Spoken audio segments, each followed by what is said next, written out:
August 9, 1941.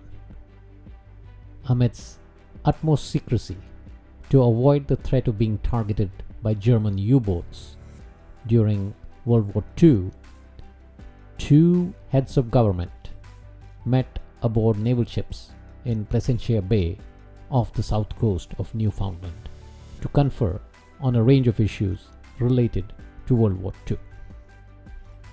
This meeting lasted about 3 days, and the outcome was a joint declaration between the two countries that set out a vision for the post-war world. The two heads of government were US President FDR and British Prime Minister Winston Churchill, and the joint declaration was the Atlantic Charter. Welcome to the Why in History. I am Ajay Kaul, and today we are going to talk about the New World Order post-World War II that was established specifically for cooperation across the globe in the fields of economics, finance, and trade. So what was included in the Atlantic Charter? There were 8 common principles, and among them, the US and Britain agreed not to seek territorial gains from the war, and any territorial gains made against the wishes of the people concerned were opposed. And additionally, the Atlantic Charter stated that people should have the right to choose their own form of government, and other principles included access for all nations to raw materials needed for economic prosperity and an easing of trade restrictions. The Atlantic Charter also called for international cooperation to secure improved living and working conditions for all, and freedom of the seas, and for all countries to abandon the use of force. The Atlantic Charter was first announced on August 14, 1941, following the meeting between Churchill and Roosevelt, but it was only in January 1942 that a group of 26 allied nations, also known as the United Nations, pledged their support for this charter. And this charter laid the groundwork for the New World Order post-World War II that included world organizations like the United Nations. The driving force behind the principles outlined in the charter was the lessons that were learned during the interwar period, mainly in the 1930s during the era of the Great Depression. A lot of the policymakers across the United States and the United Kingdom felt that high tariffs, competitive currency devaluations, discriminatory trading blocs helped destabilize the international business environment, worsening the economic situation, and this ultimately extended the period of the Great Depression. And this led the leaders across the group of the United Nations Alliance to conclude that economic cooperation was the only way to achieve both peace and prosperity at home and abroad in the future. So following up on the Atlantic Charter, by early 1942, US and British officials began preparing proposals that would foster economic stability and prosperity in the post-war world. The US side was led by Harry Dexter White, a special assistant to the US Secretary of Treasury, and the British side was led by none other than John Maynard Keynes, who at the time was an advisor to the British Treasury. And the plan they came up with created organizations that would provide financial assistance to countries that were experiencing short-term balance of payment deficits, and this assistance would ensure that such countries did not adopt any protectionist or predatory economic policies to improve their balance of payments position. While both John Maynard Keynes and Harry Dexter White agreed the world of fixed exchange rates was more conducive to the expansion of international trade than floating exchange rates, they differed in several significant respects. And as a result, between 1942 all the way until 1944, bilateral and multilateral meetings of the Allied financial experts were held in order to settle upon a common financial approach. And finally, in July 1944, the agreement was reached at the United Nations Monetary and Financial Conference, where delegates from 44 nations met in Bretton Woods, New Hampshire. The two major accomplishments of the Bretton Woods Conference were the creation of the International Monetary Fund, or the IMF, and the International Bank for Reconstruction and Development, or the IBRD, more commonly known as the World Bank.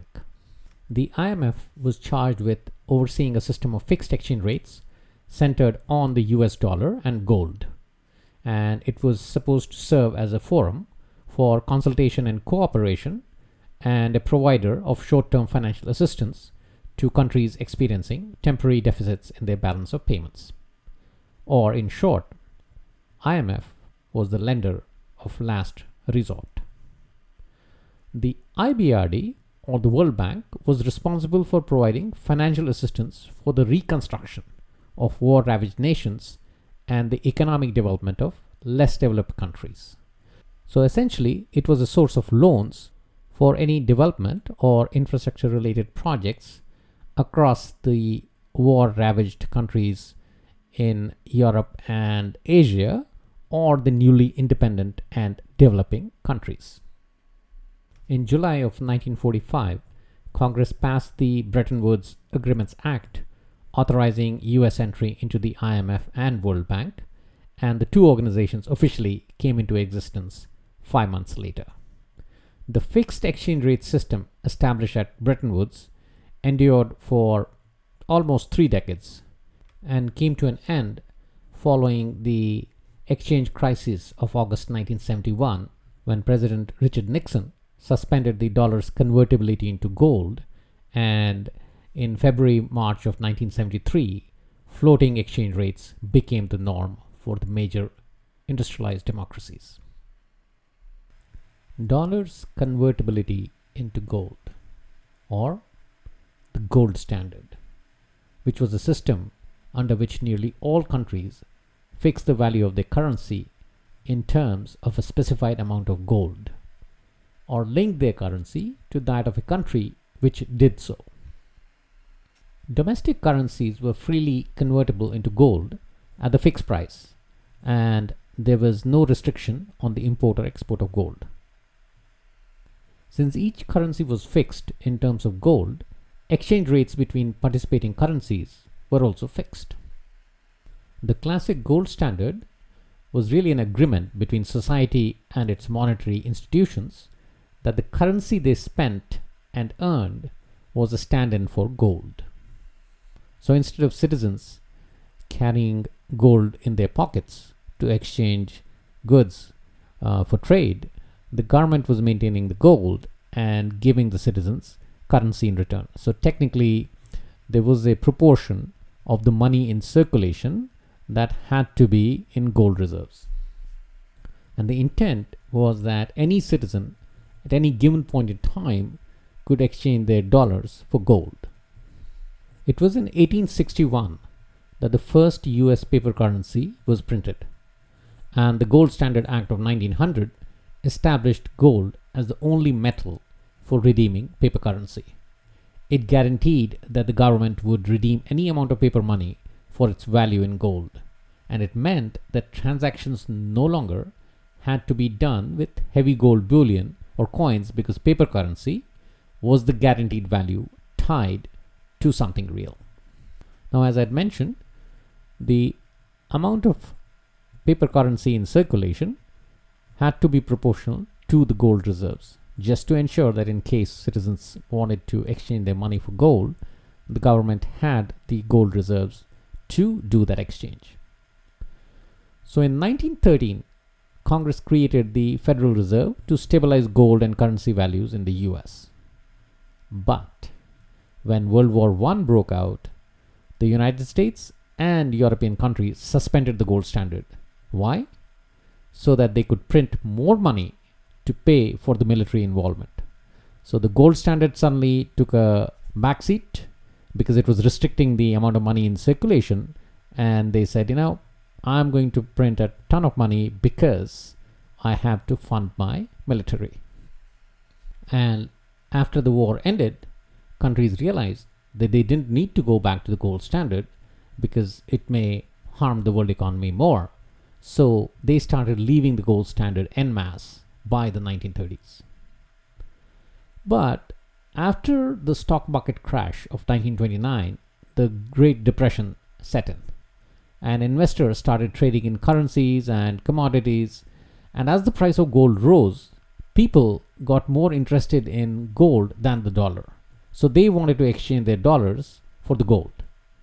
And all of a sudden, you had a lot more money in circulation than the gold reserves, and banks started to fail because people started hoarding gold because they did not trust any financial institution. After a series of measures to prevent this hoarding of gold, in January of 1934, the Gold Reserve Act was passed, which prohibited the private ownership of gold except under license. It allowed the government to pay its debts in dollars, not in gold. And it was due to these learnings from the past that John Maynard Keynes was a believer in having a global central bank. And that is what he conceived as the IMF. And he expected that the bank would issue new international currency called the Bancor, which would be used to settle international imbalances. Each country running a balance of payments deficit would receive a limited line of credit that would prevent it from running a balance of payments deficit. And it was in 1958 that the Bretton Woods system became fully functional when currencies became convertible, which means countries settled international balances in dollars, and US dollars were convertible to gold at a fixed exchange rate of $35 to an ounce of gold. So technically, the international gold standard was restored after World War II, and the US dollar was pegged to the price of gold. Along with the World Bank and the International Monetary Fund, there was a third organization that was envisaged as being one of the key pillars of the post-World War II reconstruction and economic development. That was the International Trade Organization, or ITO. In Havana in 1948, the UN Conference on Trade and Employment concluded a draft charter for the ITO, known as the Havana Charter, which would have created extensive rules governing trade, investment, services, and business and employment practices. However, the United States failed to ratify this agreement.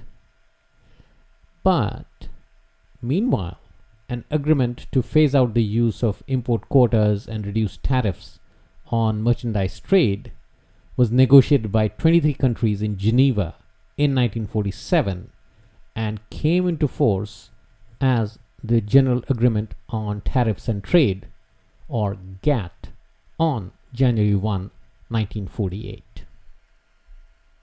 Although the GATT was expected to be provisional, it was the only major agreement governing international trade until the creation of the World Trade Organization, or the WTO, in 1994. The GATT system evolved over 47 years to become a de facto global trade organization that eventually involved approximately 130 countries. Through various negotiating rounds, the GATT was extended or modified by numerous supplementary codes and arrangements, interpretations, waivers, reports by dispute settlement panels, and decisions of its council. During negotiations that ended in 1994 in the Uruguay round, the original GATT and all changes to it introduced prior to the Uruguay round were renamed GATT 1947. This set of agreements was distinguished from GATT 1994, which comprised the modifications and clarifications negotiated during the Uruguay round, plus a dozen other multilateral agreements on merchandise trade. GATT 1994 became an integral part of the agreement that established the WTO. Other core components included the General Agreement on Trade in Services, that is GATS, which was focused on the services sector, and the Agreement on Trade-related aspects of intellectual property rights, or TRIPS, which sought to improve protection of intellectual property across borders. And then there were other rules and procedures around the settlement of disputes and conflict resolution amongst the members. These agreements were signed in Marrakesh in Morocco in April of 1994, and following their ratification, the contracting parties to the GATT treaty became charter members of the WTO. By the 2020s, the WTO had more than 160 members. So among the three major institutions created out of the Bretton Woods conference, which one was most effective or most visible in staving off international crises and maintaining financial stability across the globe?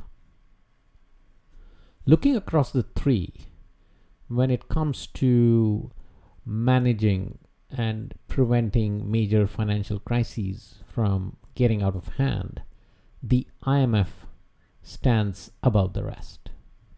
The interesting piece, though, is it was not till 1956 that IMF's role as an international crisis manager was really tested.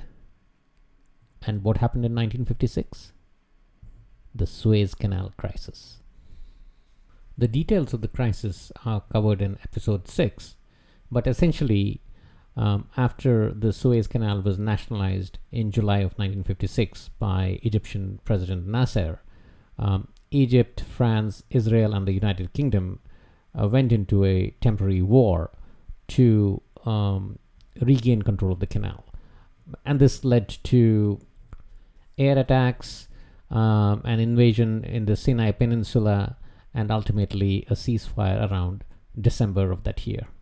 But in this ensuing chaos and conflict, the economies of all four combatants were impacted, and subsequently the IMF was requested to help finance the external payments imbalances across all the four combatants. So in the 9 months that followed, it lent $858 million to these countries and committed to providing another $738 million in credits on a standby basis.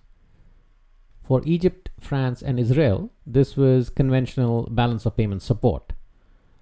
However, for the United Kingdom, it was turning out to be a crisis because the pound sterling came under a lot of speculative pressure, which meant that it was at the risk of losing its value against the US dollar. After a lot of debate and negotiation, the executive board of IMF finally accepted the request from the United Kingdom to draw $561 million to replenish its reserves. And as soon as that was announced, the markets were calmed and the speculative pressure on the pound sterling started easing. Especially when it was also announced that another $739 million were available to the United Kingdom on standby. And over the course of the decades and the 20th century, IMF ended up participating in a lot of bailouts, emergency crisis management, and financial help to various countries who were at the risk of defaulting or going bankrupt. However, the most important and impactful participation towards averting a global financial crisis by the IMF happened in the 2008 US housing market crash and the subsequent recession. Several investment banks went bankrupt, including Lehman Brothers, and over the next few years, the IMF provided financing of about $500 billion to 90 countries across the globe, and it injected another $250 billion into the global financial system, which really helped avert another Great Depression and enabled a much faster recovery of the global economy post the 2008 market collapse. And it is at this point that we end this section of today's program. On to the quiz section.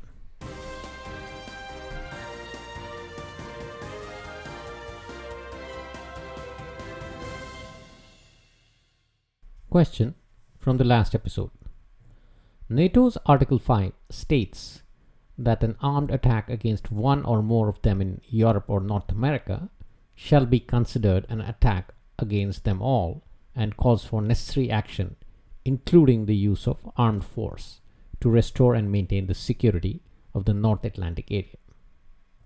When was Article 5 invoked for the first time? The 9/11 attacks of 2001 were the first time that a NATO member had been attacked by an external power. And that was the first time that Article 5 of the NATO Charter was invoked. So the answer is A, 2001, after the 9/11 attacks. Question for the current episode. The IMF currently has a total of about $102 billion in outstanding credit. Out of this, which country has the biggest share? In other words, which country right now owes the highest amount to the IMF in the form of credit? Is it A, Greece, B, Ukraine, C, Argentina, or D, Pakistan? Once again, currently the IMF has a total of $102 billion in credit outstanding. Which among these countries owes the most? A, Greece, B, Ukraine, C, Argentina, or D, Pakistan? The answer will be provided in the next episode. That's all we have in today's episode. We'll now be taking a Thanksgiving break, and subsequently the next episode will air on December the 10th. And keeping up with the spirit of the holidays, we will cover a brief history of food. Yes, a brief history from the advent of restaurants to the current food trends. Till then, stay safe and keep exploring the why in history.